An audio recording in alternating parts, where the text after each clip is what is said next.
अच्छा सर, मोड़ा शरीफ का वहाँ पे कितनी बात हो गद्दियाँ रही हैं, थी। क्या हुआ था? मोड़ा शरीफ में ना वहाँ पर 2 गद्दियाँ हैं। एक के सरबराह जो थे वो पीर हारून रशीद साहब थे और दूसरे के पीर बादशाह थे।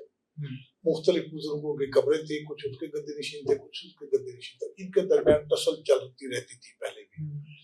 वो जो ज़ायरीन आते थे, कोशिश होती थी कि ज़्यादा उनकी तरफ जाए, दूसरी कोशिश होती थी उनकी तरफ जाए, तो टसल चलती थी। मैं लाहौर आया, उनके वहाँ विजिट के हुए 1 माह बाद की बात है।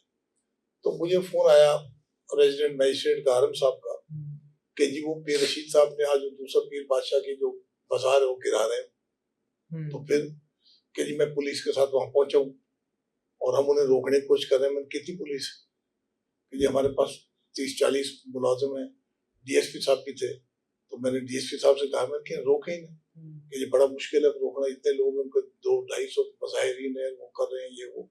मैंने कहा अच्छा फिर ऐसा करें कि आप मजिस्ट्रेट साहब इसे अटैच करते हैं अंडर सेक्शन 133 सीआरपीसी आपका फौजदारी के तहत और दोनों पार्टीज को इतला करवा दें कि वो सुबह अदालत में पेश हों आपके पास और मीनवाइल ये स्टेटस को रखें, जो सूरत हाल है वो रखें। तो मैंने कहा मेगाफोन ले, मेगाफोन पे अनाउंस करवाए। वो मेगाफोन पे उन्होंने अनाउंस करवा दिया। तामील भी दोनों पार्टीज की हो गई, वादा भी कर लिया उन्होंने, तो वो वहां से आ गए। बंदे भी विड्रॉ कर लिए जो डिमोलिश कर रहे थे। तो सुबह मैं भी मरी पहुंच गया, आरएम साहब भी दफ्तर आ गए। आरएम साहब से पूछा पार्टीज आई हैं कि अभी तो नहीं, 11 बज गए कोई नहीं आया।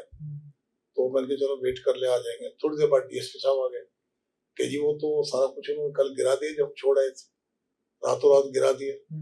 मैंने बड़ी ज्यादती है। मैंने रिपोर्ट मंगवाए और फिर रिपोर्ट मंगवाई पुलिस वालों से, आरएम साहब से पर्चा दर्ज करवाया और फिर उनके वारंट जारी किए पीर साहब।